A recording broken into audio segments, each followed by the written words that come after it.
Nii, tere kõigile. Minu nimi on Hanna. Ma tulen Tartu Ülikoolist, Ökoloogia ja Maateaduste Instituudist. Mul on siis täna selline uus roll, saan olla esimene. Tavaliselt ma olen viimane, kuna perekonnanimi kohustab alati, et ma olen kuskil lõpus. Saan seda närvipinget niimoodi ei tunda. Aga täna ma saan algust teha. Minu bakalaureusetöö tegelikult oli siis Maaülikooli doktorandiga koostöös ja siis minu juhendaja oli Kaido Soosaar. Ja miks selline teema? Kui seda graafikut vaadata, siis tegelikult sai alguse 19. sajandi lõpus selline lämmastik väetiste suurem nõudlus, mis päädis 20. sajandi alguses siis Haber-Bosch'i protsessi väljatöötamisega, mis võimaldas ammooniumi tööstuslikult toota. Ehk siis meil oli ligipääs, me saime toota väetiseid suuremal hulgal. Ja sellest hetkest, kui graafikut vaadata, on tegelikult väetiste ja rahvaarvu kasvu vahel seos. Siin võib spekuleerida, et kindlasti on seal ka mingid muid seoseid, meditsiini areng, aga kindlasti on väetiste suurem kasutamine üks selline aspekt, kuna meil oli võimalik rohkem toitu toota, mis tähendas seda, et rohkem inimesi sai kõhu täis. Aga selline suurem rahvaarvu kasv, intensiivsem väetiste, mitte ainult siis lämmastikväetisse, vaid ka fosforväetiste kasutamine on tegelikult väga negatiivse mõjuga keskkonnale, põhjustades siis põllumajanduslikku hajureostust, kus lämmastik ja ka fosfor kantakse siis erosiooni või siis leostumise kaudu tegelikult põllumajandusmaastikult ära veekogudesse, mis põhjustab siis veekogude kinnikasvamist ehk siis eutrofeerumist. Ja teine on negatiivne külg on siis kasvuhoonegaaside suurenenud voog, et süsihappegaas seotakse osaliselt taimede elutegevuse käigus tegelikult tagasi, mistõttu seda kuna bakalaureuse-töö hõlmab üsna väikese osa, siis seda seal mõõdeti, aga ei jõudnud küll täpsemalt analüüsida. Et minu töös keskenduti diilämmastikoksiidi voogudele, et kui palju neid tuli. Et kuidas siis lämmastik sinna mulda saab? Et kõigepealt lämmastik viiakse mulda orgaaniliste või mineraalsete väetistega, siis ammooniumi vormis. Ammoonium on selline hästi ebastabiilne vorm, mis nitrifikatsiooni esimese etapi käigus hästi kiirelt muundub Nitrosomonas bakteri elutegevuse käigus siis nitritiks ja sealt edasi nitrit omakorda kiired nitraadiks. Nitraat on püsivam, kuid tema ei ole mulla osakestega nii hästi seotud ning leostub tegelikult mullast hästi kergelt välja.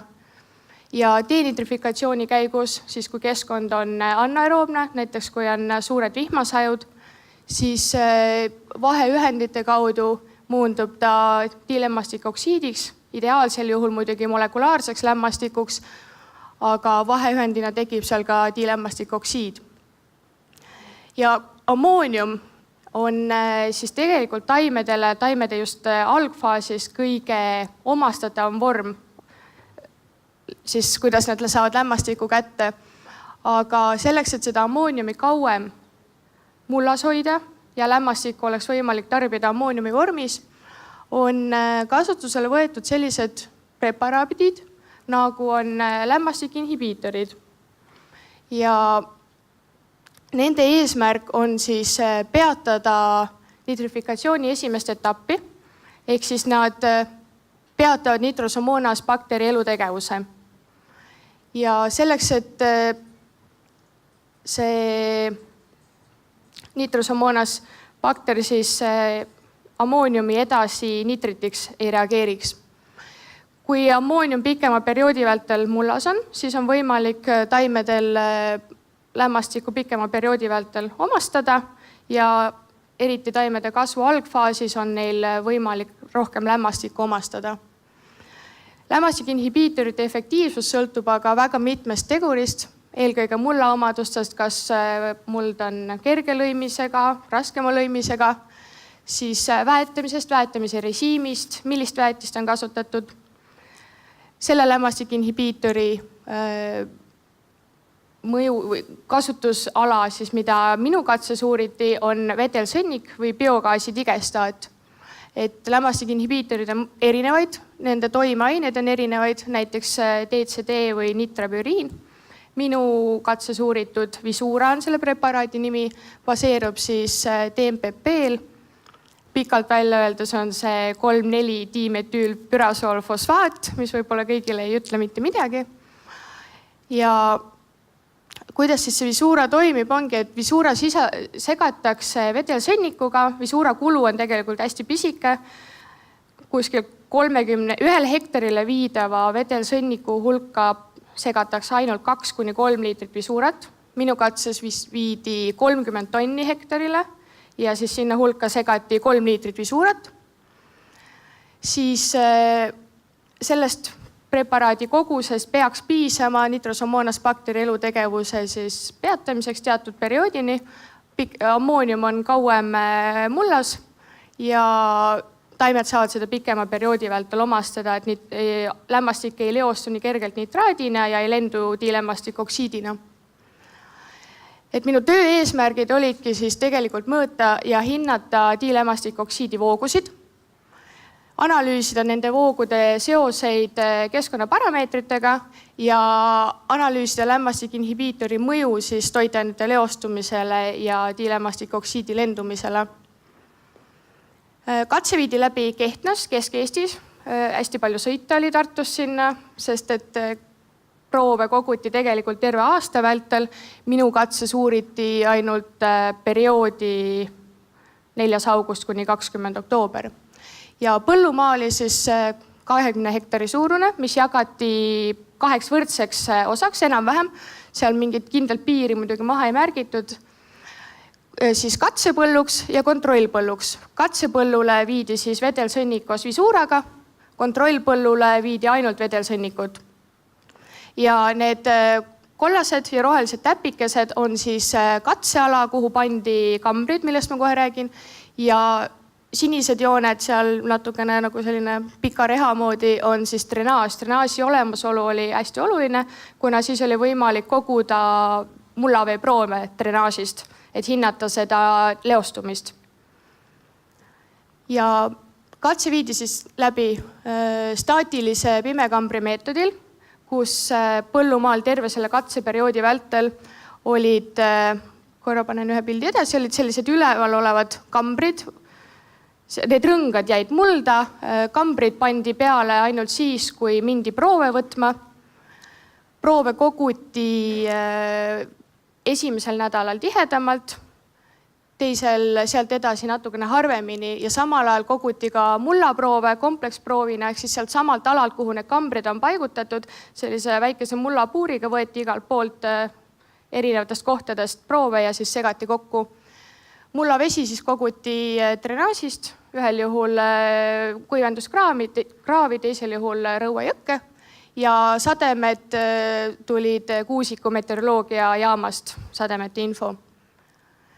Ja siis kambrid on sellised päris suured, 65 liitrit on nende suurus. Et iga kord, kui mõõtma läksime, siis mina käisin seal muidugi natukene harvem, lihtsalt see sõit oli tohutult pikk, et Maaülikooli doktorandile jääb selles mõttes proovide kogumise osas suurem au. Aga panime need kambrid sinna peale ja siis vakumeeritud 100 milliliitrised klaaspudelid.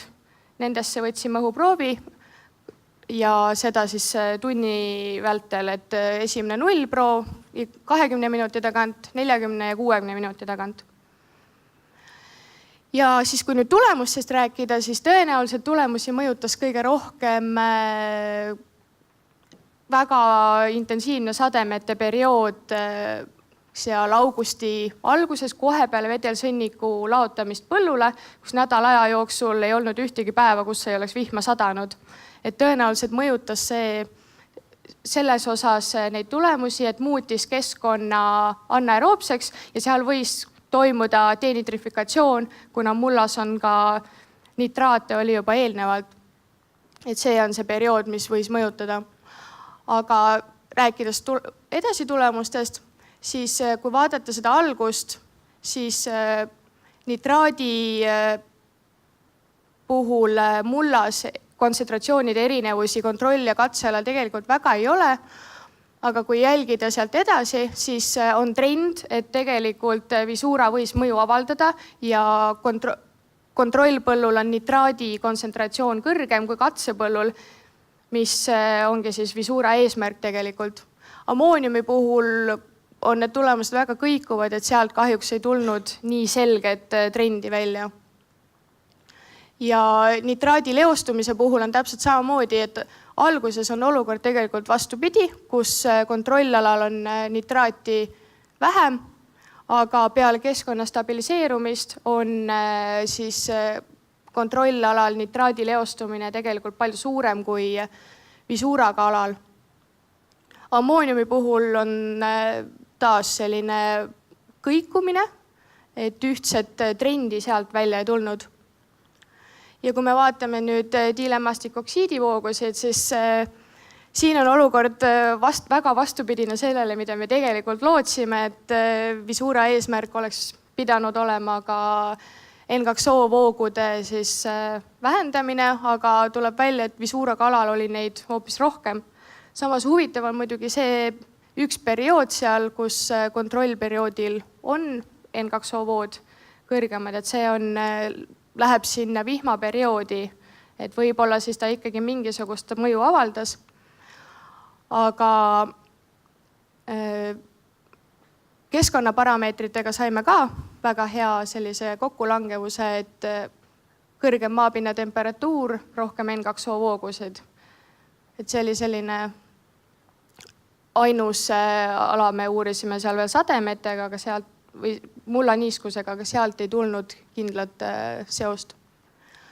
Aga kokkuvõtvalt võib öelda, et kuna see oli esimene taoline katse tegelikult Eestis üldse, kus lämmastikinhibiitorit uuriti, nüüd on neid tehtud tegelikult üks veel ja plaanitakse ka järgmist, siis tulemused on sellised, nagu nad on. Samas nitraadi puhul me ikkagi nägime väga head trendi ja katse puhul võib öelda, et seal oleks pidanud natukene võtma ka eelnevalt proove, et siin on katse ülesehituses võib olla selliseid kohti, kus oleks saanud paremini alati. Aga algus on tehtud. Põllumehed tegelikult Eestis juba kasutavad seda preparaati ja ma jätsin muidugi enne mainima, et mida seal põllul kasvatati, et seal kasvatati talirapsi ja Eestis on ka nüüd maisipõldudel kasvatatud seda või kasutatud seda, siis maisi puhul on silmnähtavalt olnud näha ka biomassis muutust, et on maisi lehed kohe olnud palju suuremad Visuuraga alal kui siis ilma Visuurata alal.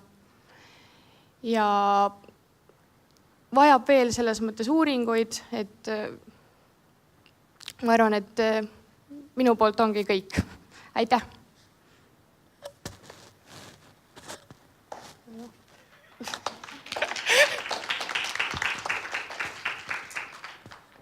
Tänan väga julge alguse eest. Kas publiku seas on küsimusi? Mina tahtsin küsida, et kas sa tegeled selle uurimisega ise ka praegu veel edasi? Ja, minu magistritöö tuleb selle sama asja põhjal.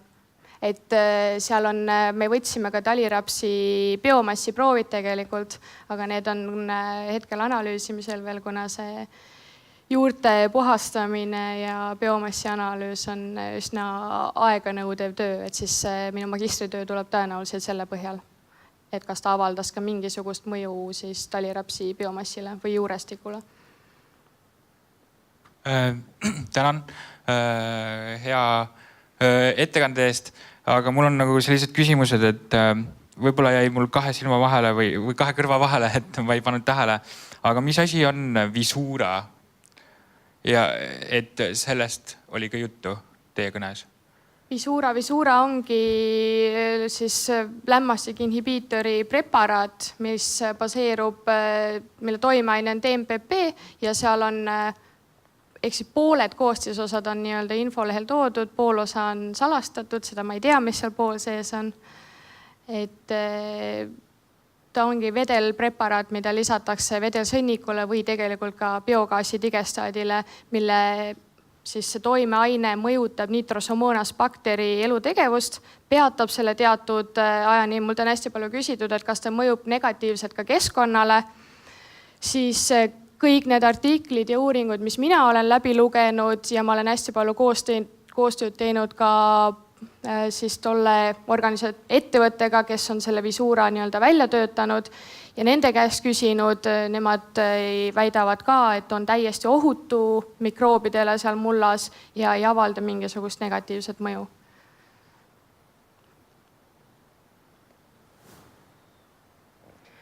Aga suur aitäh selle suure töö eest, mis sa oled teinud nii artikli kui ettekande koostamisel ja hoolimata viperustest väga sujuvalt edasi läinud. Ei ole hullu. Meie.